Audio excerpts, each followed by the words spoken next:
मित्रों नमस्कार। मैं अनिरुद्ध विश्वकर्मा। आप देख रहे हैं हिंदुस्तान संवाद। भारत के लिए एक दुखद खबर है। चौधरी सत्यपाल मलिक जो 4 राज्यों के राज्यपाल रहे, आज उनका निधन हो गया।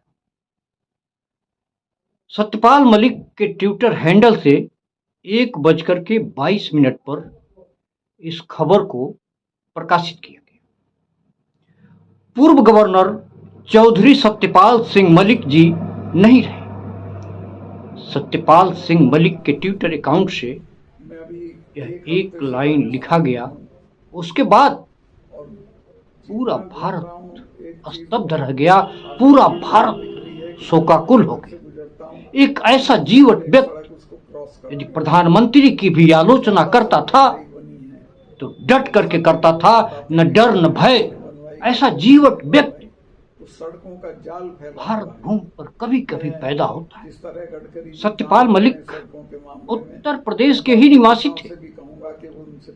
बागपत के हिसवाड़ा गांव के रहने वाले थे। उनके पिता का नाम बुद्धदेव सिंह था, जो एक किसान थे। माता जगवीर देवी। शिक्षा उनकी प्राथमिक शिक्षा गांव के स्कूल से और कॉलेज चौधरी चरण सिंह यूनिवर्सिटी मेरठ से उन्होंने बीएससी और एलएलबी किया था। उनकी शादी 14 दिसंबर 1970 पत्नी इकबाल मलिक से की गई। संतान की बात की जाए तो उनका बेटा देव कबीर है। उन्होंने अपने पॉलिटिकल कैरियर की शुरुआत 1966 से की। चौधरी चरण सिंह यूनिवर्सिटी मेरठ में छात्र संघ का चुनाव लड़े और उनको अध्यक्ष बनाया गया।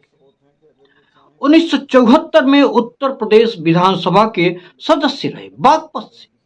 1980 में राज्यसभा के सदस्य बने। 1984 में कांग्रेस में शामिल हुए। 1986 में दोबारा राज्यसभा सदस्य नियुक्त किए गए। 1987 में बोफोर्स विवाद के बाद वह इस्तीफा देकर के और किसानों के हित में काम करना शुरू किया। 1989 से 1991 तक लोकसभा सांसद रहे। 1990 में केंद्रीय संसदीय कार्य और पर्यटन राज्य मंत्री भी रहे।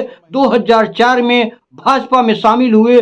2012 में भाजपा ने राष्ट्रीय उपाध्यक्ष नियुक्त किया। सत्यपाल मलिक ने 17 अक्टूबर 2021 को राजस्थान के झुंझुनू में एक कार्यक्रम में कहा था कि उन्हें जम्मू कश्मीर का राज्यपाल रहते करोड़ों की रिश्वत ऑफर की गई थी। उस दौरान उनके पास 2 फाइलें आई थी। इनमें एक बड़े उद्योगपति और दूसरे महबूबा मुफ्ती और भाजपा की गठबंधन सरकार में मंत्री रहे एक व्यक्ति की थी। मलिक ने कहा था कि उनके सचिवों ने बताया कि इसमें घोटाला है। इसके बाद उन्होंने दोनों डील रद्द कर दिए। उन्हें दोनों फाइलों के लिए 150 करोड़ रुपए देने का ऑफर दिया गया था। मलिक ने कहा, मैंने कहा था कि मैं 5 कुर्ता पायजामा के साथ आया हूं और सिर्फ उसी के साथ यहां से चला जाऊंगा। जब सीबीआई पूछेगी तो मैं ऑफर देने वालों के नाम भी बता दूंगा। तो कुल मिलाकर के इस तरह की बेबाक टिप्पणी, बेबाक बात करने वाला अब हम लोगों के बीच नहीं रहा। आप सभी जानते हैं, जब आप सत्ता के खिलाफ बोलेंगे तो आप पे सीबीआई और अन्य मुकदमे दर्ज कर दिए जाते हैं। वही हाल सत्यपाल मलिक के साथ हुआ। सीबीआई ने 22 मई को सत्यपाल मलिक समेत 5 लोगों के खिलाफ जम्मू कश्मीर के कीरू हाइड्रो पावर प्रोजेक्ट से जुड़े भ्रष्टाचार मामले में चार्जशीट दाखिल किया। इसमें करीब 2200 करोड़ रुपए के सिविल वर्क्स कॉन्ट्रैक्ट में गड़बड़ी का आरोप लगाया गया। सीबीआई ने इसी मामले को लेकर के 22 फरवरी 2024 को सत्यपाल मलिक के ठिकाने पर छापा मारा था। साथ ही दिल्ली में 29 अन्य ठिकानों पर रेड डाला गया था। सत्यपाल मलिक किडनी की बीमारी से लंबे समय से ग्रसित थे। उनको राम मनोहर लोहिया में एडमिट कराया गया था, लेकिन आज 1:12 पर उन्होंने राम मनोहर लोहिया हॉस्पिटल में अंतिम सांस लिया। लेकिन एक महत्वपूर्ण बात आपको बताऊं कि सत्यपाल मलिक 23 अगस्त 2018 से 30 अक्टूबर 2019 तक जम्मू कश्मीर के राज्यपाल रहे। इन्हीं के कार्यकाल के दौरान आज ही के दिन 5 अगस्त 2019 को जम्मू कश्मीर से आर्टिकल 370 हटाया गया था। ये बड़ी बात है। सत्यपाल मलिक किसी काम से राजस्थान गए थे, वहां की सड़कें उनको शानदार दिखाई दी।